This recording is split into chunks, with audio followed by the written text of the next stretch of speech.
Ay, sarap. Try mo. Guys, andito na si Ate Talia galing school at mag-tutor naman siya. Kaya gagawa ako ng masarap na merienda, okay? Diyan lang kayo, ha?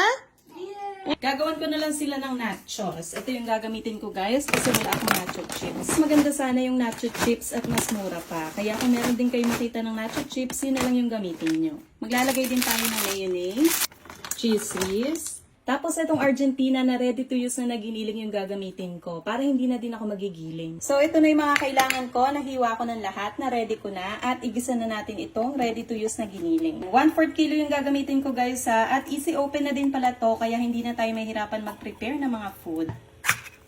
Ayan siya, oh. Ang daming laman na giniling yan, oh. Lagay lang ako ng konting oil. Igisa na natin yung giniling sa bawang at sibuyas.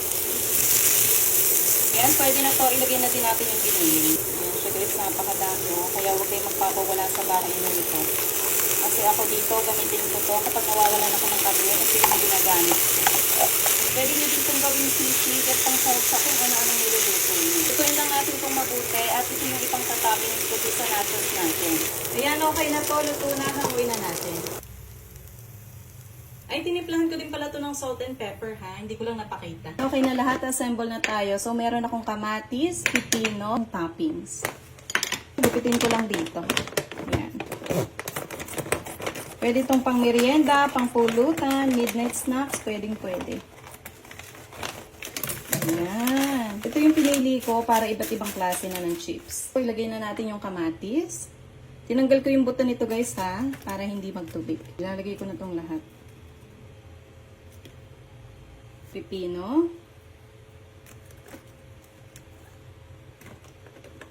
Sibuyas. Ayan, masarap dito yung puting sibuyas. Tapos itong toppings natin, syempre. Ayan, ang daming toppings. Hindi mabibitin sa toppings, guys, napakadami. Ayan na, mukhang napakasarap na. Tapos i-drizzle pa natin itong cheese whiz at mayonnaise. Ano ba? Ayan, grabe. Diba? Parang shawarma.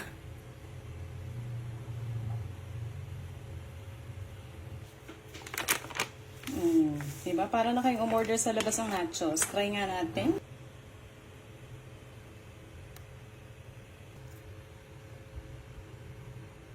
Ayan na siya, guys. Oh.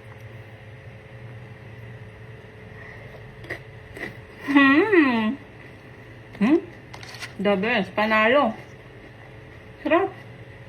Nasaan na sa'yo sibuyas, kamatis.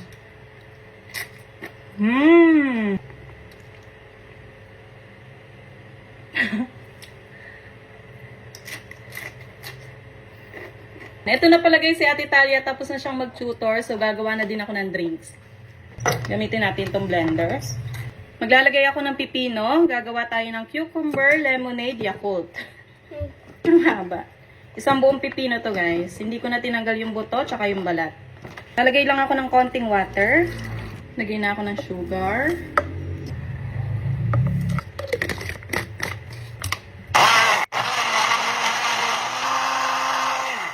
Yan, okay na to. Pinong-pino. Napaka-healthy. Lagay natin dito sa picture. Lagay tayo ng ice. Lagay na natin itong pipino.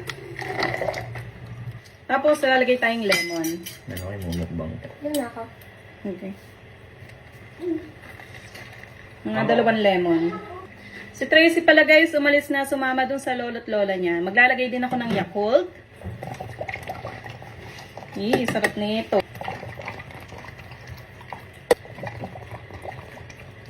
Naglagyan natin ng pampaganda. Ayan.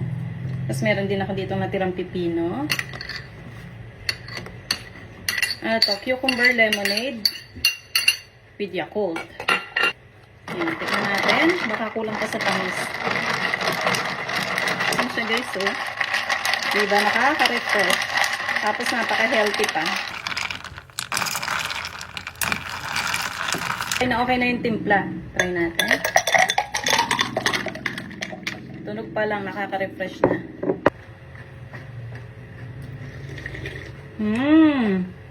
Ay, sarap. Try mo. At ang humber. Sarap. The best yan, guys. Try nyo na yan. Tsaka ito din, oh. The best.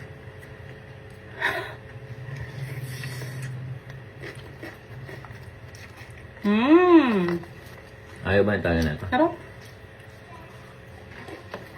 Kumuha na siya. Nilagay sa plato.